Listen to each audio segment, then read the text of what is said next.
للہ وکفی والصلاة والسلام علی عباده الذین اصطفی اما بعد فاعوذ باللہ من الشیطان الرجیم بسم اللہ الرحمن الرحیم وَإِذْ قَالَ رَبُّكَ لِلْمَلَائِكَةِ إِنِّي جَاعِلٌ فِي الْأَرْضِ خَلِيفَةً قَالُوا وَتَجْعَلُ فِيهَا مَنْ يُفْسِدُ فِيهَا وَيَسْفِكُ الدِّمَاءَ وَنَحْنُ نُسَبِّحُ بِحَمْدِكَ وَنُقَدِّسُ لَكَ قال انی اعلم ما لا تعلمون صدق اللہ العظیم رب اشرح لی صدری ویسر لی امری واحلل عقدۃ من لسانی یفقہوا قولی۔ جیسا کہ میں نے عرض کیا تھا، سورہ بقرہ کے پہلے 4 رکوع نہایت اہم ہیں، نہایت جامع ہیں۔ پہلے 2 رکوعوں میں 3 قسم کے انسانوں کی وضاحت کی گئی، 3 قسم کے کردار کے نقشے کھینچ دیے گئے۔ تیسرے رکوع میں قرآن مجید کی دعوت کا خلاصہ آ گیا، توحید فی العقیدہ، توحید فی العمل، یعنی عبادت اللہ کی، ایمان بالرسالت، قرآن مجید کو منزل من اللہ کلام ماننا۔ اس میں اگر شک ہے تو جو بھی چیلنج تھا، اگر واقعتاً تمہیں شک ہے، حقیقت میں شک نہیں ہے، لیکن جیسا کہ تم کہہ رہے ہو کہ تمہیں شک ہے تو کوشش کرو اس کے مقابلے کی ایک صورت بنانا ہو۔ پھر آخرت، جنت اور دوزخ، ان دونوں کا تذکرہ ہو گیا۔ پھر ایک خاص مسئلہ جو قرآن مجید کے اسلوب پر اعتراض کی شکل میں آیا کہ اس میں مچھر جیسی حقیر شے کا بھی تذکرہ ہے، اس کی حکمت بیان کر دی گئی کہ تشبیہ اور تمثیل میں ظاہر بات ہے کہ ممثل لہو اور ممثل بہی میں مناسبت چاہیے۔ جس چیز کے لیے تمثیل بیان کی جا رہی ہے، جس شے سے تمثیل بیان کی جا رہی ہے، ان میں مناسبت ہونی چاہیے، اس میں عظیم یا حقیر کا کوئی سوال نہیں۔ پھر یہ بات کہ جن لوگوں کے دلوں میں زیغ ہے، کجی ہے، وہ اس قرآن سے بھی ان کی ضلالت میں، گمراہی میں اضافہ ہوگا۔ جو لوگ طالب حق ہیں ان کو یہ قرآن مجید ہدایت دے گا، اور کن کو اللہ گمراہ کرتا ہے؟ جو سرکش ہے، جو نمبر 1 اللہ سے جو عہد کر کے دنیا میں آئے تھے اس کی خلاف ورزی کر رہے ہیں اور صلہ رحمی کے بجائے قطع رحمی کرتے ہیں۔ اس کے بعد ایک بہت اہم فلسفیانہ بات آ گئی، اور اسی کے ضمن میں نے اصل میں یہ ساری بات دہرائی ہے۔ میں نے کہا تھا کہ یہ بات واضح ہوگی آگے جا کر سورہ غافر میں۔ پھر ذہن میں لائیے کہ جب یہ صورت نازل ہوئی ہے، سورہ غافر نازل ہو چکی تھی، لہذا یہاں اجمالی تذکرہ ہے، وہاں تفصیلی تذکرہ ہے۔ اہل جہنم کا قول نقل ہوا ہے، ربنا امتنا اثنتین واحییتنا اثنتین فاعترفنا بذنوبنا فہل الی خروج من سبیل۔ اے اللہ، تو نے 2 مرتبہ ہم پر موت وارد کی، 2 مرتبہ ہمیں زندہ کیا، اب ہم نے اپنے قصور تسلیم کر لیے، تو اب یہاں سے بھی کوئی اور مرحلہ ہے یا نہیں؟ یہاں سے نکلنے کا بھی کوئی راستہ ہے یا نہیں؟ اس سے حقیقت یہ واضح ہوئی، انسان کی تخلیق اول ہوئی عالم ارواح میں، صرف ارواح کی حیثیت سے، اور حدیث میں آتا ہے الارواح جنود مجندہ، لشکروں کی شکل، تمام انسان۔ ان سے عہد لیا گیا الست بربکم قالوا بلی، پھر سلا دیا گیا ارواح کو۔ یہ گویا کہ پہلی موت تھی جو ہم گزار آئے۔ پھر عالم خلق کا مرحلہ آیا۔ عالم خلق میں یہ تناسل کے ذریعے سے رحم مادر میں جب ایک جنین تیار ہوتا ہے تو ایک حدیث ہے حضرت عبداللہ ابن مسعود سے، 4 مہینے کا جب جنین ہو جاتا ہے تو اس کے بعد وہ روح لا کر اس میں پھونک دی جاتی ہے۔ یہ گویا کہ احیاء اولا ہو گیا، پہلی مرتبہ کا زندہ کیا جانا، پہلی موت کی نیند سے جگا دیا گیا۔ اے تازہ واردان بساط ہوائے دل، اب ہم اس دنیا میں اس جسد کے ساتھ زندہ ہوئے، اب پھر موت آئے گی، جسد یہی چلا جائے گا جہاں سے آیا تھا، روح جہاں سے آئی تھی وہاں واپس جائے گی۔ ثم یمیتکم ثم یحییکم ثم الیہ ترجعون، پھر تمہیں اللہ کی طرف لوٹا دیا جائے گا۔ یہ ہے بہت گہرا نقطہ فلسفہ دین کا۔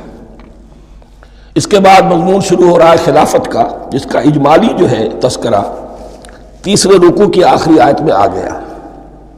هو الذی خلق لکم ما فی الارض جمیعا، زمین میں جو کچھ ہے اے انسانوں تمہارے لیے پیدا کیا گیا۔ اسی کے ساتھ جڑتا ہوا مضمون اب خلافت کا آ رہا ہے۔ وَإِذْ قَالَ رَبُّكَ لِلْمَلَائِكَةِ إِنِّي جَاعِلٌ فِي الْأَرْضِ خَلِيفَةً، اور یاد کرو جب کہ کہا تھا تمہارے رب نے فرشتوں سے میں بنانے والا ہوں زمین میں ایک خلیفہ۔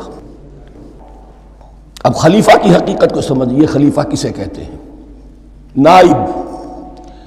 عام طور پر لوگوں کو مغالطہ ہوتا ہے کہ خلیفہ جانشین جو ہے وہ تو کسی کے موت کے بعد ہوتا ہے، زندگی میں تو نہیں ہوتا۔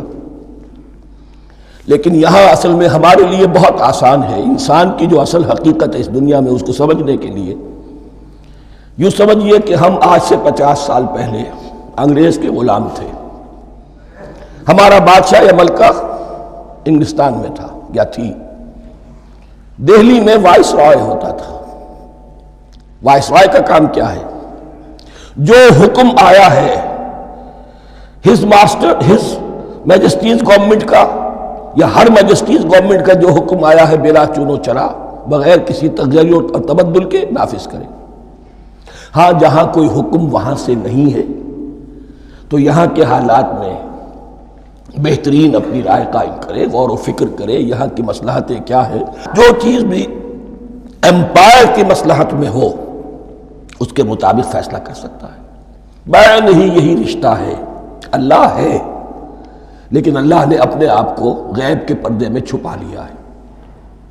زمین پر انسان ہے، اب انسان کا کام یہ ہے جو ہدایت آ رہی ہے اللہ کی طرف سے اس پر تو بے چون و چرا عمل کرے۔ جہاں کوئی ایکسپریس ہدایت نہیں ہے، کوئی واضح ہدایت نہیں ہے، وہاں اپنے بیسٹ ججمنٹ کو ایکسرسائز کرے۔ اسی کا نام اجتہاد ہے۔ غور و فکر کرے، سوچے، اور جو بات روح دین کے زیادہ سے زیادہ مطابقت رکھنے والی ہو اس کو اختیار کر لے۔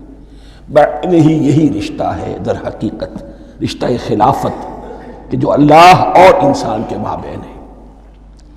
اب یہ جو دی گئی ہے یہ حیثیت تمام انسانوں کو دی گئی ہے۔ پوٹینشلی ہر انسان اللہ کا خلیفہ ہے، لیکن جو اللہ کا باغی ہو جائے، جو خود حاکمیت کا مدعی ہو گیا، گویا کہ وہ باغی ہے۔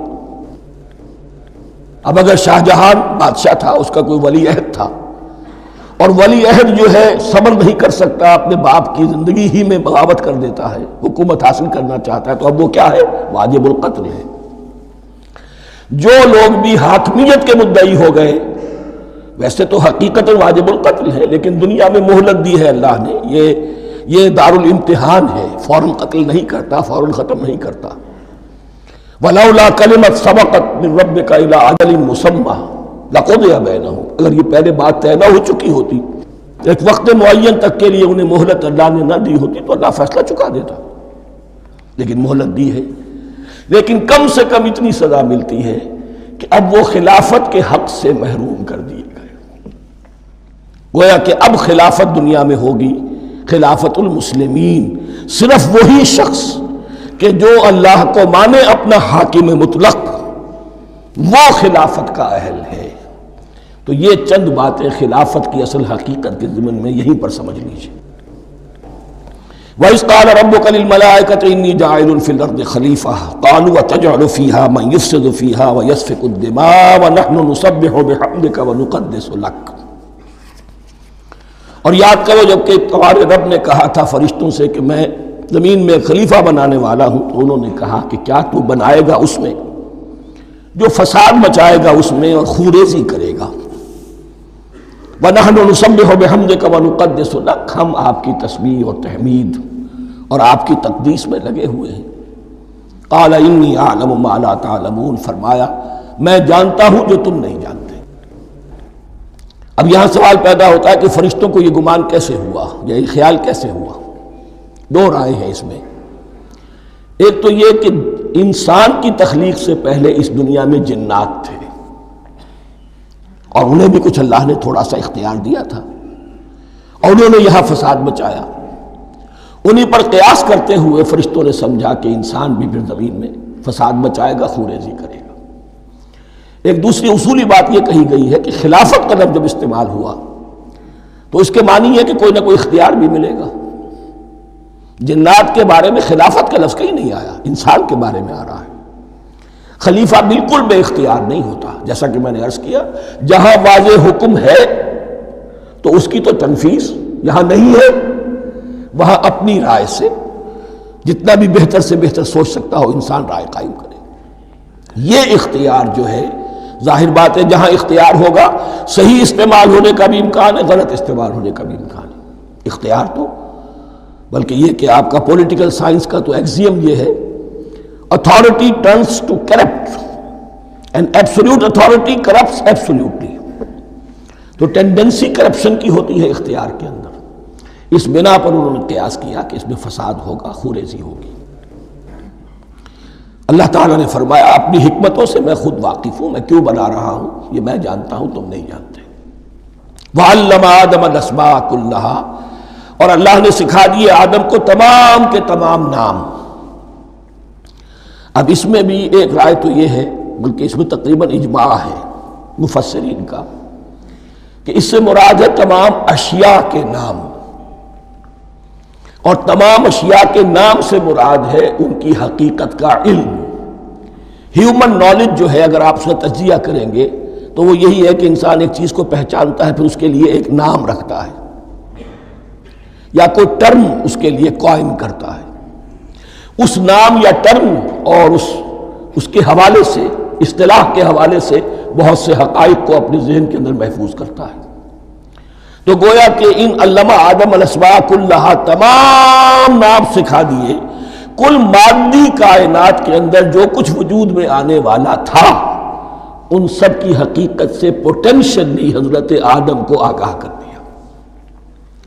یہ پوٹینشل علم ہے، ہیومن نالج، جو ایکوائرڈ نالج ہے، جو انسان کو سم اور بصر اور اپنے اس دماغ کے کمپیوٹر کے ذریعے سے حاصل ہوتا ہے. ایک ہے ریویلڈ نالج جو اللہ وحی کے ذریعے سے بھیجتا ہے.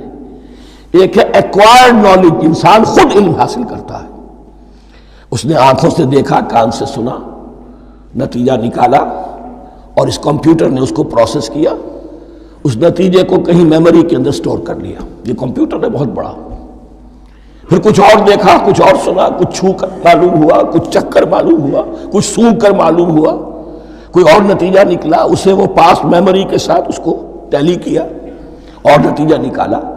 اس طرح رفتہ رفتہ ان السمع والبصر والفؤاد کل اولئک کان عنہ مسئولا.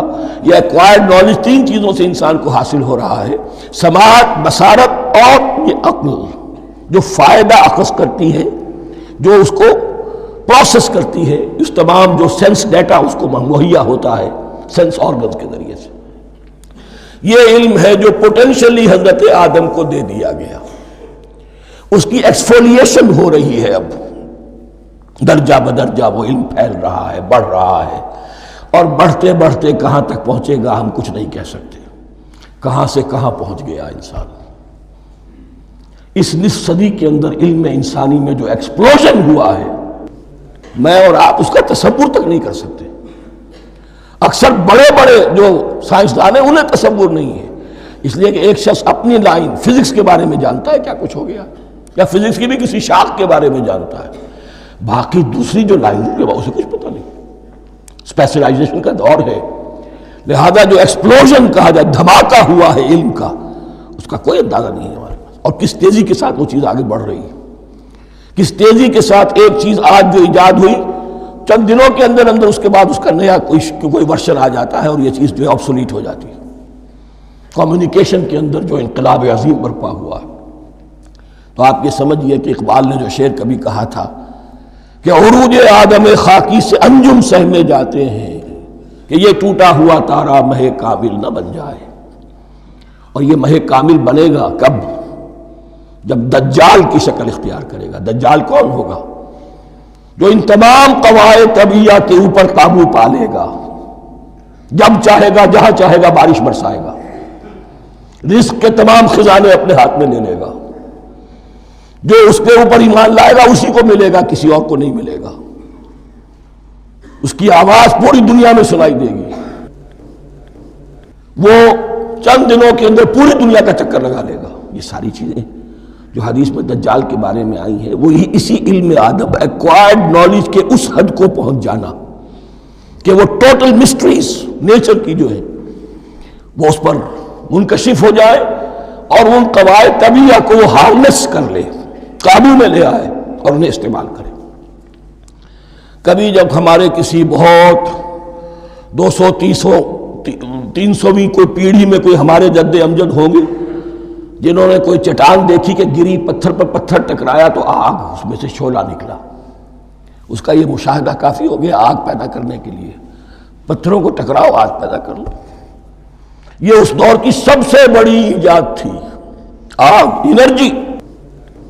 اب وہ انرجی کہاں سے کہاں پہنچی، وہ آگ نے بھاپ کی شکل اختیار کی، پھر ہم نے بجلی ایجاد کی، اور کب کیا ہے، ایٹمک انرجی ہے، اور نہ معلوم کیا کیا ہے، واللہ اعلم۔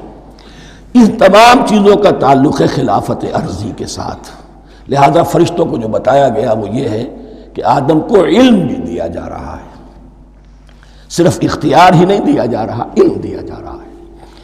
وَعَلَّمَ آدَمَ الْأَسْمَاءَ كُلَّهَا ثُمَّ عَرَضَهُمْ عَلَى الْمَلَائِكَةِ، پھر ان تمام اشیاء کو پیش کیا فرشتوں کے سامنے۔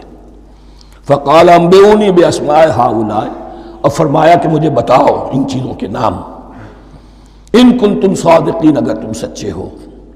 قالوا سبحانک لا علم لنا الا ما علمتنا، انہوں نے کہا پروردگار تو پاک ہے ہر نقص سے، ہر عیب سے، ہر ضعف سے، ہر احتیاج سے، مبرہ ہے، منزہ ہے، اعلیٰ ہے، عرفہ ہے۔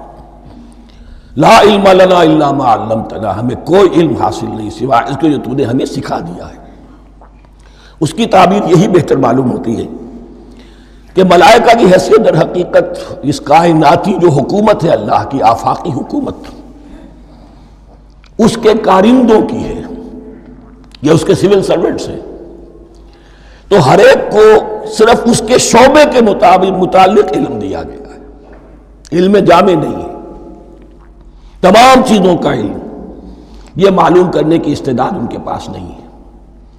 کوئی فرشتہ فرض کیجئے بارش کے اوپر مامور ہے، کوئی پہاڑوں پر مامور ہے، جس کا ذکر سیرت میں آتا ہے کہ جب طائف میں حضور پر پتھراؤ ہوا ہے تو اس کے بعد ایک فرشتہ حاضر ہوا ہے کہ میں ملک الجبال ہوں، اللہ نے مجھے پہاڑوں پر مامور کیا ہوا ہے، آپ اگر فرمائیں تو جن لوگوں نے آپ کو ستایا ہے، یہ جو طائف جن دو پہاڑوں کے درمیان یہ وادی ہے، ان کو آپس میں ٹکرا دوں کہ یہ پس کر اور سرما بن جائے۔ آپ نے فرمایا نہیں، کیا عجب، اللہ تعالیٰ ان کی اگلی نسلوں کو ہدایت دے دے۔ تو فرشتے ہیں، کوئی پہاڑوں پر مامور ہے، کوئی کسی خدمت پر مامور ہے، ان کو علم دیا گیا ہے صرف انہی کی اپنی جو بھی فرائض منصبی ہیں ان کے شعبے سے متعلق، کل نہیں۔ جامعیت جو ہے علم کی وہ ہے کہ جو حضرت آدم علیہ السلام کو پوٹینشلی دے دی گئی، اور جو اب بڑھتے بڑھتے ایک بہت جلاور درخت بن چکا۔ سبحانک لا علم لنا الا ما علمتنا انک انت العلیم الحکیم، یقیناً آپ ہی کی ذات ہے جو کل کے کل علم کی حامل ہے اور جس کے اوپر حکمت بھی، جس کی حکمت بھی کامل ہے، باقی تو ہر مخلوق میں سے ہر ایک کا علم ناقص رہے گا۔ العلیم، کل علم کا جاننے والا تو ہی ہے، الحکیم، کل حکمت وہ تو تیرے ہی پاس ہے۔ قال یا آدم انبئہم باسمائہم، اللہ نے فرمایا کہ آدم ان کو بتاؤ ان کے نام۔ فلما انباہم باسمائہم، تو جب انہوں نے بتا دیے ان کو، فرشتوں کو، ان کے نام، قال الم اقل لکم انی اعلم غیب السماوات والارض، تو اللہ نے فرمایا کہ میں نے کہا نہیں تھا کہ میں جانتا ہوں آسمانوں اور زمین کی تمام غائب چیزوں کو جو تمہاری نگاہوں سے بھی اوجھل ہے، غیب، میں ہر شے کا جاننے والا ہوں۔ وَأَعْلَمُ مَا تُبْدُونَ وَمَا كُنْتُمْ تَكْتُمُونَ، اور میں جانتا ہوں جو کوئی تم ظاہر کر رہے تھے اور جو کوئی تم چھپا رہے تھے۔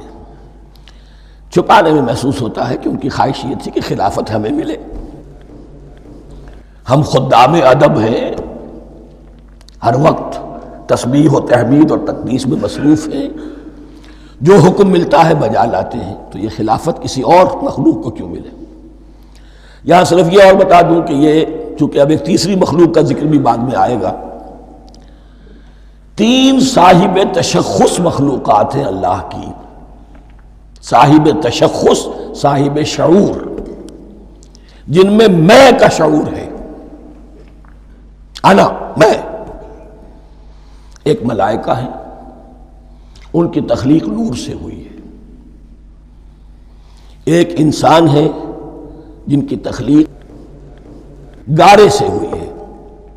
ایک جنات ہیں جن کی تخلیق آگ سے ہوئی ہے۔ باقی حیوانات ہیں، ان میں شعور تو ہے، خود شعوری نہیں ہے۔ Self consciousness, there is a world of difference between consciousness and self consciousness. انسان جب دیکھتا ہے تو اس کو یہ بھی معلوم ہے میں دیکھ رہا ہوں۔ کتا بلہ دیکھتا ہے، اسے یہ اندازہ نہیں ہوتا کہ میں دیکھ رہا ہوں، دیکھنے کا ایک نتیجہ ہے جو نکل آتا ہے، لیکن میں کا وجود نہیں ہے۔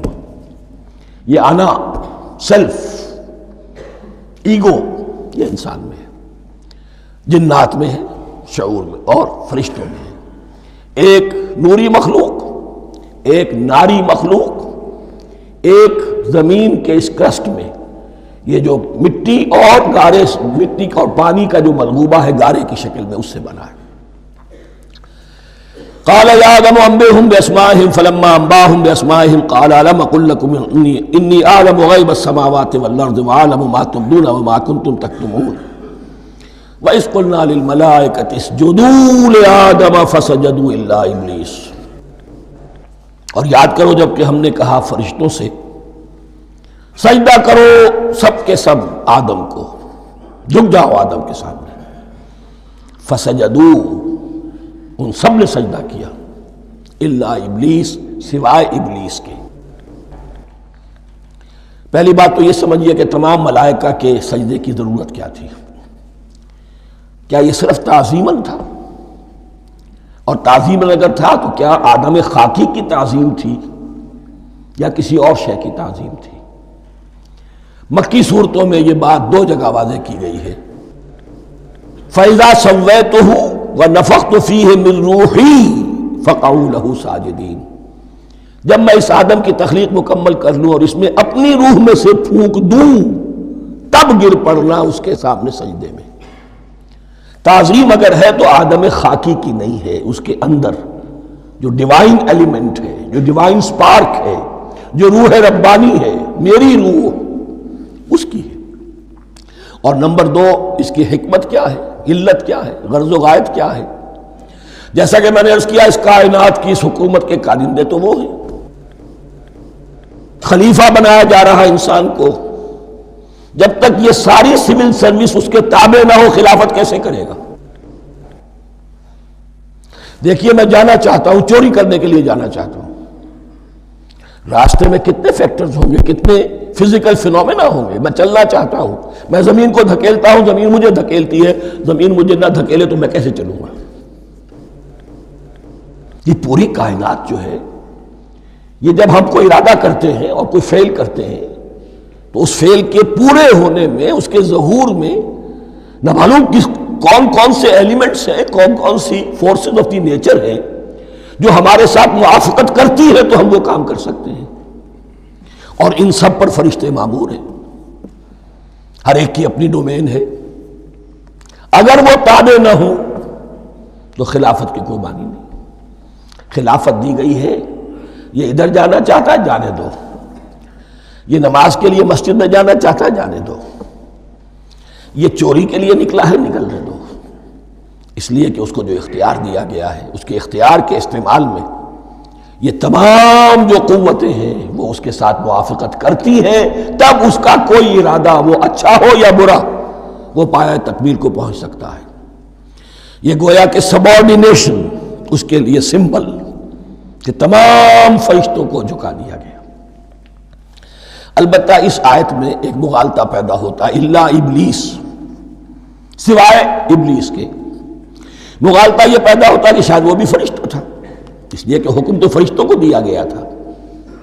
پھر نوٹ کیجئے، اس سے پہلے، بہت پہلے سورہ کہف نازل ہو چکی ہے، اور سورہ کہف میں فرما دیا گیا ہے کان من الجن ففسق عن امر ربی، وہ جن تھا پس اس نے سرکشی کی اپنے رب کے حکم سے۔ فرشتے کی شان یہ نہیں ہے، وہ اللہ کے کسی حکم کی سرتابی نہیں کرتا۔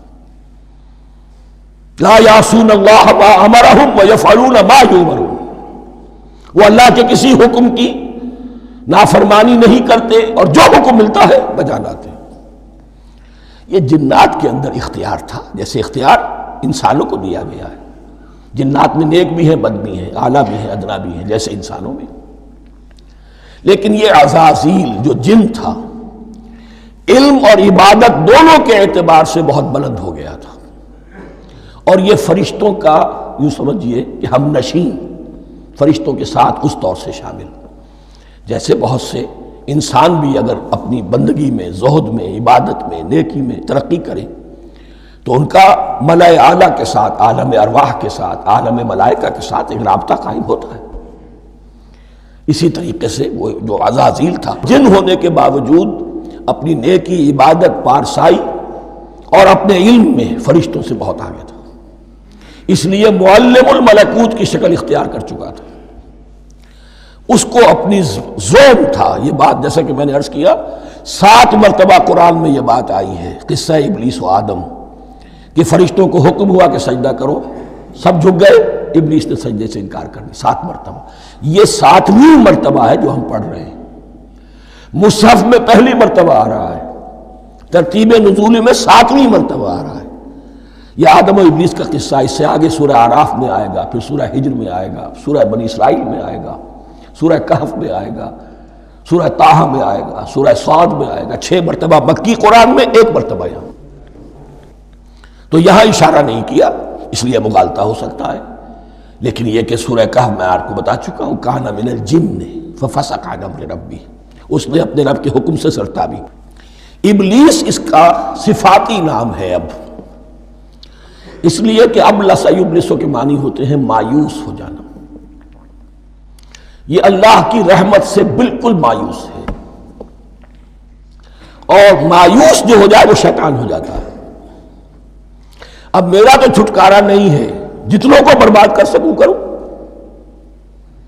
میری تو عاقبت خراب ہو چکی ہے، جتنوں کو اپنے ساتھ، ہم تو ڈوبے ہیں سنم، تم کو بھی لے ڈوبیں گے۔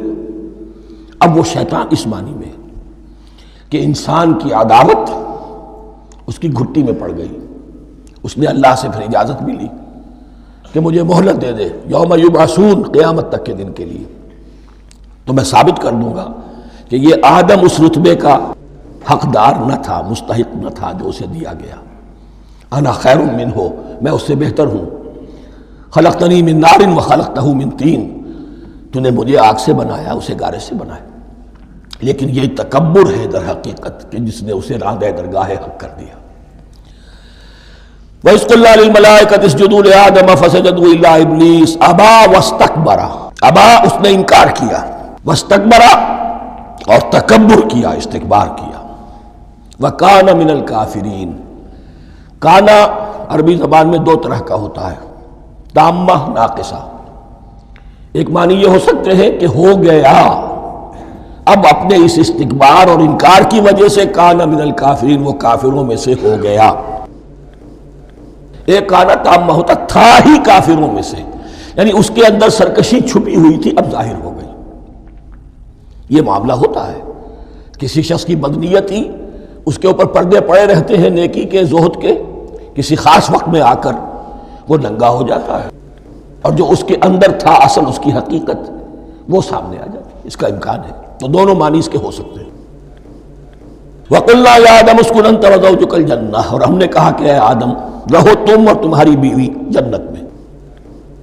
اب یہ جنت کون سی ہے؟ اکثر حضرات کے نام کر کے نزدیک یہ جنت کہیں آسمان ہی میں تھی، آسمان ہی میں حضرت آدم کی تخلیق ہوئی۔ البتہ یہ سب مانتے ہیں کہ ایک وہ جنت الفردوس جو ہے، جس میں جانے کے بعد پھر واپس نکلنے کا کوئی امکان نہیں، یہ وہ جنت نہیں ہے جس میں کہ آخرت میں لوگوں کو جا کر داخل ہونا ہے، اس میں داخل ہونے والے کے نکلنے کا کوئی امکان نہیں۔ ایک رائے یہ بھی ہے، میرا رجحان اس رائے کی طرف ہے، تخلیق آدم اسی زمین پر ہوئی ہے، وہ جن مراحل سے گزری ہے تخلیق وہ ایک علیحدہ مسئلہ ہے۔ بایولوجی اور وحی دونوں اس پر متفق ہیں کہ مٹی سے، کرسٹ آف دی ارتھ سے انسان بنا ہے، اس پر اتفاق ہے قرآن کا بھی اور بایولوجی کا بھی، جدید علم الحیوانات کا بھی، علم الحیات کا۔ سٹیجز کیا ہیں اس میں اختلاف ہو سکتا ہے، اس کو چھوڑ دیجئے، وہ اس وقت کا بحث نہیں۔ یہی کسی اونچے مقام پر کوئی سرسبز و شاداب علاقہ تھا جہاں حضرت آدم کو رکھا گیا، کہ جہاں ہر طرح کے میوے تھے، ہر شے، لا تظمأ فیہا ولا تضحیٰ، نہ اس میں بھوک لگے گی نہ دھوپ تمہیں ستائے گی، ہر طرح کی چیز تمہیں فراہم ہے۔ وہاں رکھے گئے ہیں صرف ایک ڈیمانسٹریشن کے لیے کہ انہیں نظر آ جائے کہ شیطان میرا دشمن ہے، وہ مجھے ورغلائے گا، طرح طرح سے میرے اندر وسوسہ اندازی کرے گا، میرے اور میری اولاد کے، صرف ایک ڈیمانسٹریشن۔ اس کی مثال یوں سمجھیے کہ سلیکشن تو ہو گیا، سی ایس پی گریڈ میں کوئی شخص آ گیا ہے، لیکن اب وہ سول سروس اکیڈمی میں رکھا جا رہا ہے۔ تو یہ کوئی اکیڈمی ہو سکتا ہے اسی زمین پر ہو، صرف بتانا یہ تھا کہ تمہیں معلوم ہو جائے کہ یہ شیطان تمہارا دشمن ہے۔ اس لیے کہ اس میں جو ایک لفظ حبوط کا آ رہا ہے، وہ حبوط صرف ایک ہی معنی میں نہیں ہوتا، دوسری معنی میں بھی ہے۔ واللہ عالم، یہ چیزیں پھر متشابہات میں رہیں گی، اس لیے ان کے بارے میں کوئی ایک رائے دوسری رائے، اس کے لیے ذہن سے، عقل سے بات کر کے ایک یا دوسری رائے اختیار کر سکتے ہیں۔ وَقُلْنَا يَا آدَمُ اسْكُنْ أَنْتَ وَزَوْجُكَ الْجَنَّةَ، اور ہم نے کہا کہ رہو اے آدم تم بھی اور تمہاری بیوی بھی باغ میں، اس باغ میں، الجنہ اس باغ میں، گویا کہ اشارہ کیا جا رہا ہے۔ وَكُلَا مِنْهَا رَغَدًا حَيْثُ شِئْتُمْ، اور کھاؤ اس میں سے با فراغت جہاں سے چاہو، ہر طرح کا پھل ہے کھاؤ۔ وَلَا تَقْرَبَا هَٰذِهِ الشَّجَرَةَ، یہاں پہ اس درخت کا نام نہیں دیا گیا، اشارہ اس درخت کے قریب مت جانا۔ فَتَكُونَا مِنَ الظَّالِمِينَ، تو تم ظالموں میں سے ہو جاؤ گے، تم حد سے گزرنے والوں میں سے ہو جاؤ گے۔ اب اس کی بھی حکمت سمجھیے کہ چونکہ ڈیمانسٹریشن کرانی ہے کہ تمہیں کسی چیز سے، ہزار چیزیں مباح ہیں دنیا میں، چند چیزیں پینے کی حرام ہیں، اب تم اگر ان ہزار مباح چیزوں کو چھوڑ کر حرام چیز کو پیتے ہو تو یہ تمہارا اختیار ہوا، جبکہ اللہ تعالیٰ نے مباحات کا دائرہ بہت وسیع رکھا ہے۔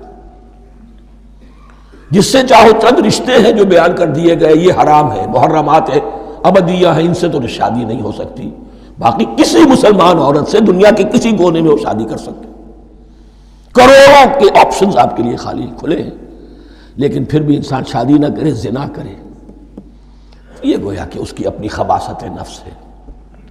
ایک نہیں، دو دو، تین تین، چار چار تک شادی کرو، اجازت ہے تمہیں۔ تو اس اعتبار سے مباحات، اب یہ پورا باغ تمہارے لیے مباح ہے، بس ایک درخت ہے اس کے پاس نہ جانا، اور درخت کا نام لینے کی کوئی ضرورت نہیں، تو آزمائش تھی نا، صرف ایک آزمائش اور اس کی ڈیمانسٹریشن۔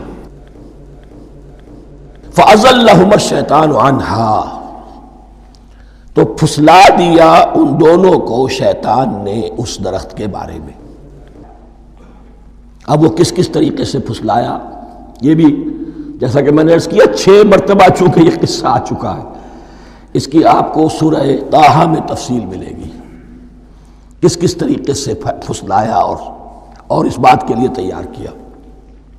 فَأَخْرَجَهُمَا مِمَّا كَانَا فِيهِ، تو نکلوا دیا ان دونوں کو اس کیفیت میں سے جس میں کہ وہ تھے، وہ کیفیت کہ نہ کوئی مشقت ہے نہ کوئی محنت ہے، اور انسان کو ہر طرح کا اچھے سے اچھا پھل مل رہا ہے، تمام ضروریات فراہم ہیں، خاص کوئی حلہ جنت ہے جس کا کہ لباس بھی عطا کیا گیا ہے، لیکن ان کیفیات سے اب نکال کر، اب جسے آپ کہیں گے بٹر فیکٹس آف لائف، اچھا اب جاؤ، یہ ڈیمانسٹریشن کرنی تھی، ہو گئی۔ شیطان تمہارا دشمن ہے، تمہارا اور تمہاری نسل کا، شیطان لعین، اور وہ تمہیں پھسلائے گا جیسے آج پھسلایا ہے۔ تم آگاہ رہنا اس کی شرارتوں سے، ان الشیطان لکم عدو فاتخذوہ عدوا، یہ شیطان تمہارا دشمن ہے، اسے اپنا دشمن ہی سمجھو، لیکن یہ ہے کہ اگر کچھ لوگ اسے دوست بنا لیں، اس کے ایجنٹ بن جائیں، اس کے کارندے بن جائیں، یہ ان کا چوائس ہے جس کی سزا انہیں ملے گی۔ فَأَخْرَجَهُمَا مِمَّا كَانَا فِيهِ وَقُلْنَا اهْبِطُوا بَعْضُكُمْ لِبَعْضٍ عَدُوٌّ، اور ہم نے کہا اترو، تم سب ایک دوسرے کے دشمن ہو گئے، اب یہ چونکہ جمع کا صیغہ آیا ہے، ایک دوسرے کے دشمن ہو گئے، تو ایک دشمنی تو شیطان اور آدم اور ذریت آدم کی ہے، ایک اور دشمنی بھی ہے جو انسان میں مرد اور عورت کے مابین ہے۔ عورت بھی پھسلاتی ہے، غلط راستے پر ڈالتی ہے، مرد عورتوں کو گمراہ کرتے ہیں، عورتیں مردوں کو گمراہ کرتی ہیں۔ قرآن مجید میں کہا گیا یا ایھا الذین آمنوا ان من ازواجکم واولادکم عدوا لکم فاحذروہم، اہل ایمان چوکنے رہو، چوکس رہو، تمہاری بیویوں اور اولاد میں سے تمہارے دشمن ہیں، بچ کر رہو، کیپ الرٹ، کہیں ان کی محبت تمہیں راہ حق سے منحرف نہ کر دے۔ تم ایک اچھا کام کرنا چاہتے ہو، بیوی رکاوٹ بن گئی، بیوی کو اچھا کام کرنا چاہتی، شوہر رکاوٹ بن گیا، تو یہ محبت نہیں ہے، یہ عداوت ہے۔ اس حوالے سے بعضکم لبعض عدو وَلَكُمْ فِي الْأَرْضِ مُسْتَقَرٌّ وَمَتَاعٌ إِلَىٰ حِينٍ، اور تمہارے لیے اب زمین میں مستقر ہے، جائے قیام ہے اور متاع ہے، ضرورت کی چیزیں ہیں ہم نے فراہم کر دی ہیں، إِلَىٰ حِينٍ، لیکن ایک وقت معین تک کے لیے، یہ ابدی نہیں ہے، ایک وقت آئے گا یہ بساط ہم لپیٹ دیں گے۔ یوم نطوی السماء کطی السجل للکتب، جس دن کہ ہم تمام فضاؤں کو اور تمام خلاؤں کو، تمام آسمانوں کو اس طرح لپیٹ لیں گے جیسے کتابوں کا طومار لپیٹ لیا جاتا ہے۔ ایک وقت آئے گا، یہ تخلیق الی اجل مسمى ہے، الی حین ہے۔ فتلقى آدم من ربہ کلمات فتاب علیہ، تو سیکھ لیے، حاصل کر لیے آدم نے اپنے رب سے کچھ کلمات، تو اللہ نے ان کی توبہ قبول کر لی۔ اب اس کی وضاحت سورہ اعراف میں ہے، یہ تو چونکہ پس منظر میں وہ 2/3 قرآن موجود ہے، اس کی وضاحت کیا ہے کہ حضرت آدم میں سخت پشیمانی پیدا ہوئی ہے، میں نے کیا کیا، مجھ سے خطا سرزد ہو گئی، اللہ کے حکم کی میں نے خلاف ورزی کی، لیکن ان کے پاس الفاظ نہیں تھے کن الفاظ میں اللہ سے استغفار کریں، کن الفاظ میں اللہ سے معافی چاہیں۔ اللہ کی رحمت یہ ہوئی کہ اللہ نے الفاظ انہیں خود تلقین فرما دی، یہ اللہ کی شان رحیمی ہے۔ اصل شے جو ہے وہ انسان کے اندر گناہ پر ندامت کا پیدا ہو جانا ہے، یہ اصل توبہ ہے۔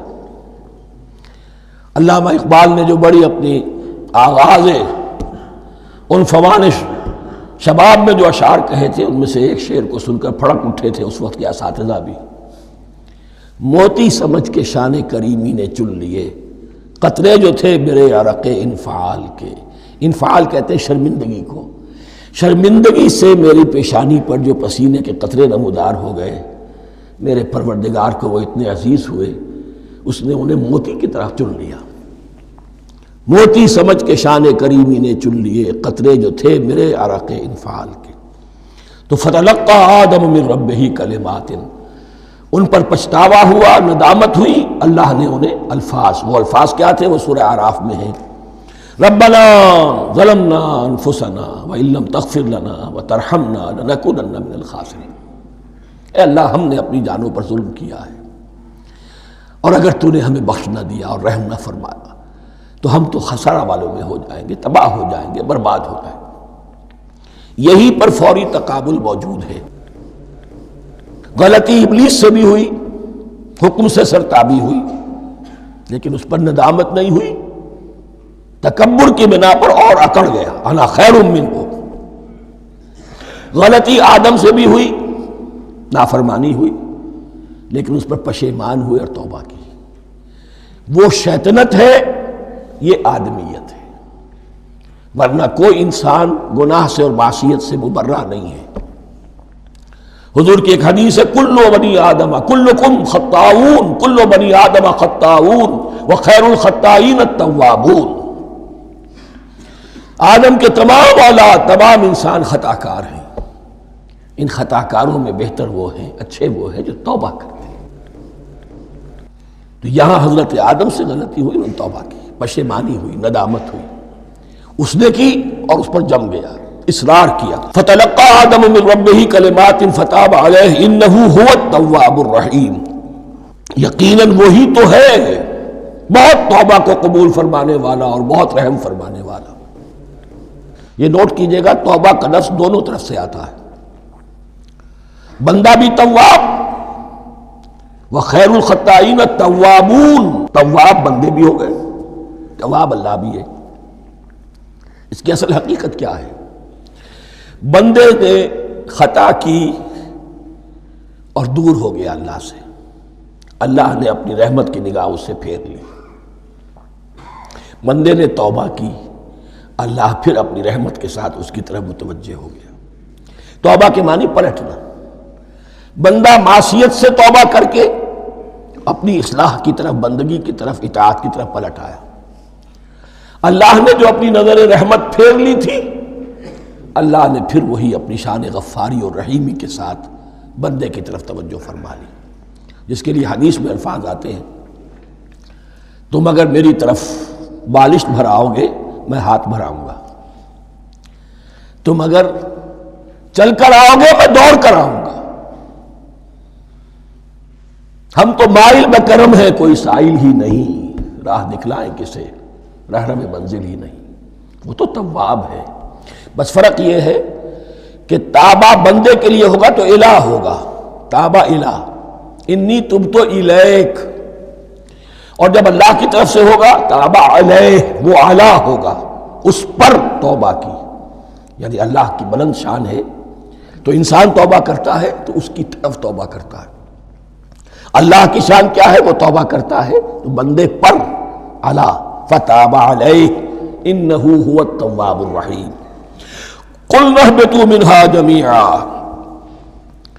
ہم نے کہہ دیا اتر جاؤ اس سے اب تم سب کے سب.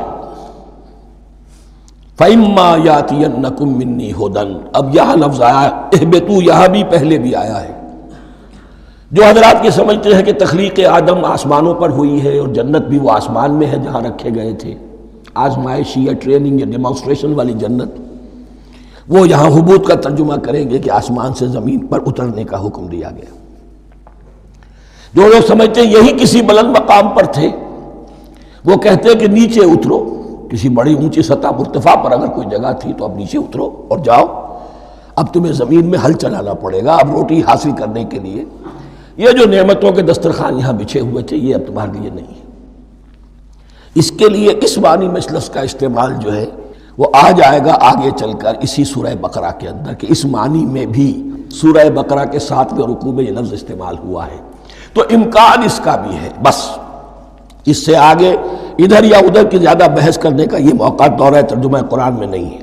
قُلْ اهْبِطُوا مِنْهَا جَمِيعًا فَإِمَّا يَأْتِيَنَّكُم مِّنِّي هُدًى فَمَن تَبِعَ هُدَايَ فَلَا خَوْفٌ عَلَيْهِمْ وَلَا هُمْ يَحْزَنُونَ. تو جب بھی آئے گی تمہارے پاس میری جانب سے کوئی ہدایت، تو جو کوئی میری ہدایت کی پیروی کرے گا اس کے لیے نہ خوف ہوگا اور نہ وہ حزن سے دوچار ہوگے. یہ ہے علم انسانی کا دوسرا گوشہ، ریویلڈ نالج. اس چوتھے رکوع کی جو حسن ہے اسے دیکھیے. شروع میں ایکوائرڈ نالج کا ذکر ہے جو پوٹینشلی حضرت آدم کی ذات میں رکھ دیا گیا اور جو انسان نے پھر اپنی محنت سے ان السمع والبصر والفؤاد اس کے ذریعے سے آگے بڑھایا. یہ علم ہے چل رہا ہے. آج مغربی اقوام ہم سے بہت آگے ہیں. کبھی ایک زمانے میں مسلمان آگے نکل گئے تھے، لیکن ظاہر بات ہے کہ اس دنیا میں عروج تو انہی کو ہوگا جو ان چیزوں میں سب سے زیادہ جس کی آگہی حاصل ہوگی. البتہ ایک علم وہ ہے جو آسمان سے نازل ہوتا ہے، یہ گیون ہے، ریویلڈ نالج ہے، یہ وحی ہے. فَإِمَّا يَأْتِيَنَّكُم مِّنِّي هُدًى. تمہارے مقام خلافت کا تقاضا یہ ہے جو احکام ہمارے آئے، جو ہدایات ہم بھیجیں ان کو تو پوری طریقے سے اس کی پیروی کرو. فَمَن تَبِعَ هُدَايَ. تو جو کوئی بھی میری ہدایت کی پیروی کرے گا فَلَا خَوْفٌ عَلَيْهِمْ وَلَا هُمْ يَحْزَنُونَ. وَالَّذِينَ كَفَرُوا. اور جو ناشکری کریں گے، کفر کریں گے، انکار کریں گے، وَكَذَّبُوا بِآيَاتِنَا. اور ہماری آیات کو جھٹلائیں گے، فَأُولَٰئِكَ أَصْحَابُ النَّارِ هُمْ فِيهَا خَالِدُونَ. تو وہ جہنمی ہوں گے، آگ والے ہوں گے، اس میں ہمیشہ ہمیشہ رہیں گے. یہ ہے گویا کہ چارٹر، اس نوع انسانی کو جو ابدی چارٹر اللہ نے دیا ہے، جبکہ زمین کا چارج دے دیا گیا خلیفہ کی حیثیت سے۔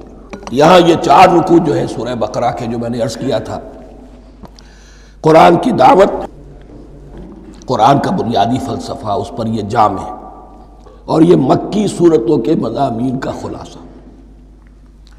اب یہاں سے شروع ہو رہا ہے 5ویں رکوع سے مسلسل 10 رکوع، مسلسل خطاب ہے بنی اسرائیل سے۔ البتہ ان میں ایک تقسیم ہے، پہلے رکوع میں دعوت ہے۔ دعوت جب ہوتی ہے تو آمادہ کرنا، تشویق، ترغیب، دل جوئی، نرمی، یہ دعوت کے اجزاء لا ينفک ہیں، اس کے بغیر دعوت مؤثر نہیں ہوتی۔ لہذا ان 7 آیات میں یہ یوں سمجھیے کہ ان 10 رکوعوں کے لیے یہ بمنزلہ فاتحہ ہے۔ جیسے سورہ فاتحہ 7 آیتوں کی، ایسے ہی اس دعوت سابقہ امت مسلمہ کو دعوت دی جا رہی ہے۔ تو کس طرح دی جا رہی ہے؟ یہ کون تھے؟ یہ بھی مسلمان ہی تو تھے نا، کافر تو ہو گئے حضور کا انکار کر کے، ورنہ وہ موسیٰ کے ماننے والے، شریعت ان کے پاس، بڑے بڑے علماء ان میں، علم کا چرچا ان میں، سب کچھ تھا، ان کو دعوت دی جا رہی ہے۔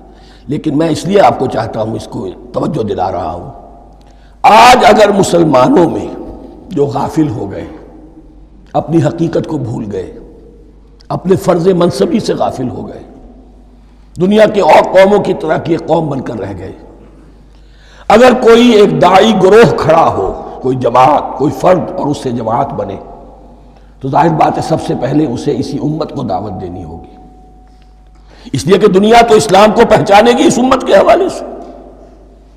فزیشین ہیل بائی سیلف، پہلے یہ تو ٹھیک ہو، یہ کہیں پر صحیح اسلام کا نمونہ پیش کرے تو دنیا کو دعوت دے سکو گے، آؤ دیکھو یہ ہے اسلام۔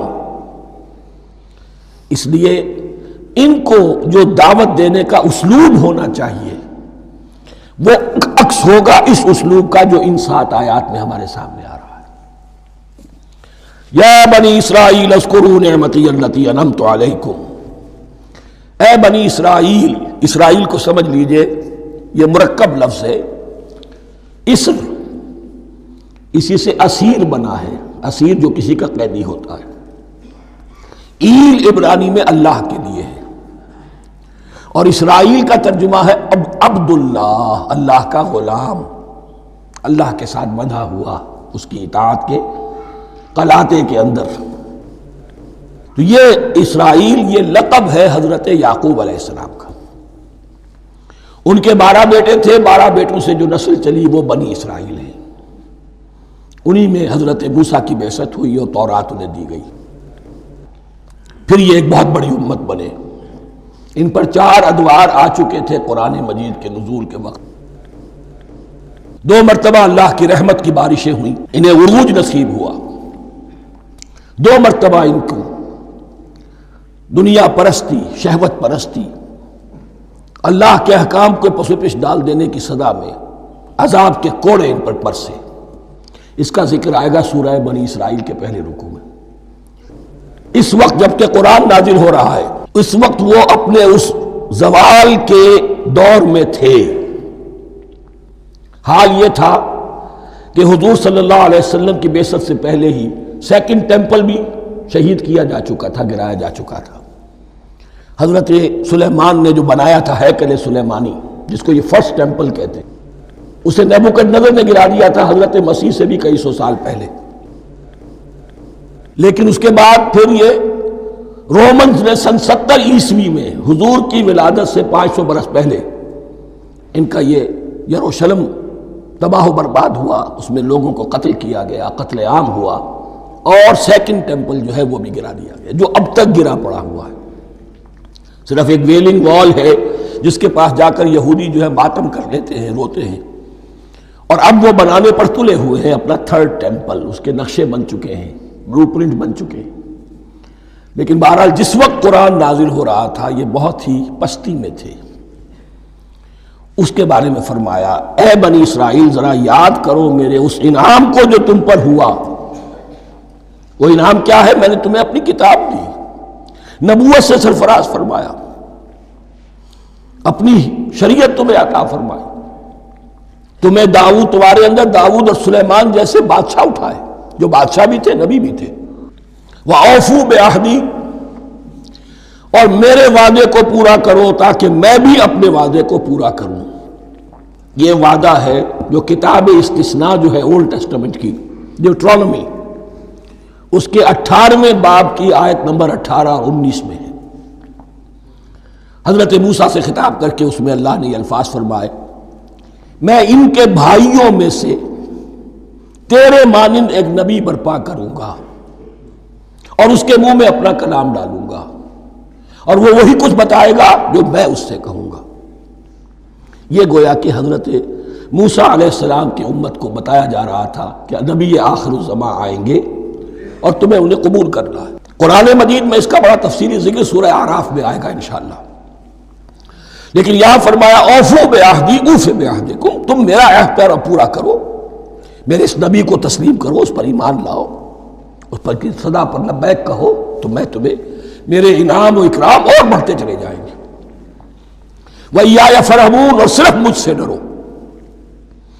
وَآمِنُوا بِمَا أَنزَلْتُ مُصَدِّقًا لِمَا مَعَكُمْ، اور ایمان لاؤ اس پر جو میں نے نازل کیا ہے، جو تمہارے پاس جو تورات ہے اس کی تصدیق کرتے ہوئے آیا ہے۔ اس کے دو معنی ہے، ایک تو قرآن تصدیق کرتا ہے تورات کی اور انجیل کی، فیہا ھدی و نور، فیہ ھدی و نور، اور دوسرے یہ کہ قرآن اور محمد صلی اللہ علیہ وسلم ان پیشین گوئیوں کے مصداق بن کر آئے ہیں جو تورات میں تھی، ورنہ وہ پیشین گوئیاں جھوٹی ثابت ہوتی۔ ان کے مصداق کون ہے؟ قرآن اور محمد صلی اللہ علیہ وسلم۔ یہ دونوں معنی اس کے ہیں۔ وَآمِنُوا بِمَا أَنزَلْتُ مُصَدِّقًا لِمَا مَعَكُمْ وَلَا تَكُونُوا أَوَّلَ كَافِرٍ بِهِ، اور دیکھو تم ہی سب سے پہلے ان کا کفر کرنے والے نہ بن جاؤ۔ تمہیں تو سب کچھ معلوم تھا، تم تو منتظر تھے، تم تو آخری نبی کے انتظار میں تھے اور ان کے حوالے سے دعائیں کیا کرتے تھے کہ اللہ اس نبی آخر الزمان کے واسطے سے ہماری مدد فرما اور کافروں کے مقابلے میں ہمیں فتح عطا فرما۔ یہ آئے گا آگے چل کر اسی سورہ بقرہ کے اندر۔ لیکن اب تم ہی سب سے بڑھ کر کافر ہو گئے، تم ہی سب سے بڑھ کر دشمن ہو گئے۔ وَلَا تَكُونُوا أَوَّلَ كَافِرٍ بِهِ وَلَا تَشْتَرُوا بِآيَاتِي ثَمَنًا قَلِيلًا، اور دیکھو میری ان آیات کے عوض حقیر سی قیمت قبول نہ کرو۔ یہ آیات الہیہ ہیں، ان کو رد کر رہے ہو کس لیے؟ ہماری مسندیں، ہماری حیثیت، ہماری چودراہٹیں، کہیں ان پر کوئی آنچ نہ آ جائے۔ حقیر سی چیزیں، یہ صرف اس دنیا کا سامان ہے، اس کے سوا کچھ نہیں۔ وَلَا تَشْتَرُوا بِآيَاتِي ثَمَنًا قَلِيلًا وَإِيَّايَ فَاتَّقُونِ، اور صرف مجھ سے تقوی اختیار کرو، میرا تقوی اختیار کرو۔ وَلَا تَلْبِسُوا الْحَقَّ بِالْبَاطِلِ وَتَكْتُمُوا الْحَقَّ وَأَنْتُمْ تَعْلَمُونَ، اور نہ گڈمڈ کرو حق کے ساتھ باطل کو، اور مت چھپاؤ حق کو، ذرا حالے کہ تم جانتے ہو۔ یہ بات اچھی طرح نوٹ کر لیجیے، جانتے بوجھتے کرنا، ایک ہے مغالطے میں کرنا، وہ ضلالت ہے، گمراہی ہے۔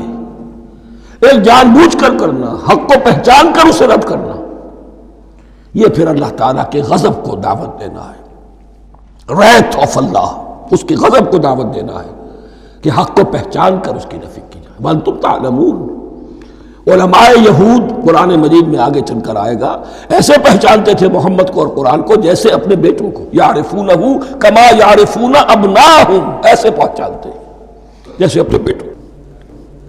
وَأَقِیمُوا الصَّلَاةَ وَآتُوا الزَّکَاةَ، دیکھو نماز قائم کرو، زکوٰۃ ادا کرو۔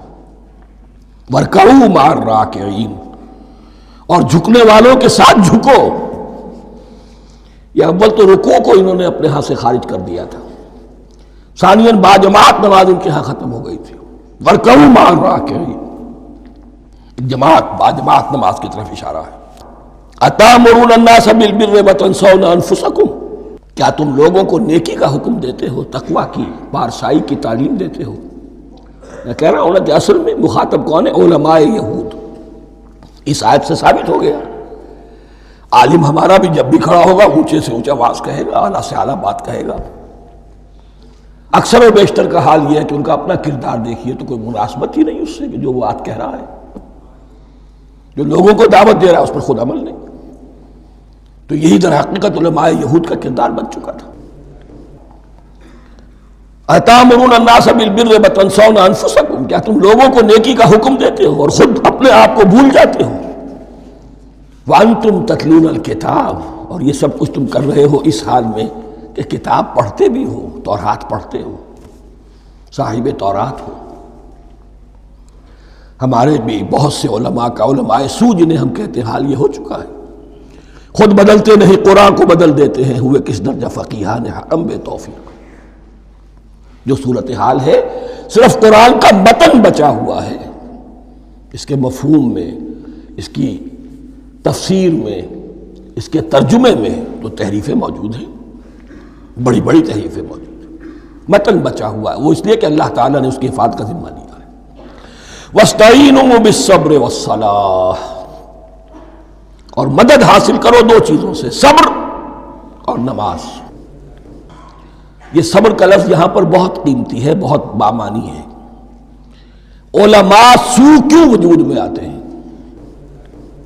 جب وہ دنیا کے کتے بن جائیں گے تو وہ دین کو بدنام کرنے والے ہوں گے۔ بظاہر دینی مناسب ہیں لیکن اصل میں ان کے پردے میں دنیا داری کی جا رہی ہے، صبر نہیں۔ بس صبر کے ساتھ اور نماز کے ساتھ، اس لیے کہ آپ صحیح راستے پر آئیں گے۔ اگر کوئی عالم دین لوگوں پر تنقید کرے گا، لولا ینہاہم الربانیون والاحبار، کیوں نہیں روکتے ان کے علماء اور ان کے اولیاء اور صوفیاء ان کو حرام کھانے سے اور جھوٹ بولنے سے؟ اگر کوئی شخص روکے گا اس کو پھر نذرانے تو نہیں ملیں گے، اس کی خدمتیں تو نہیں ہوں گی۔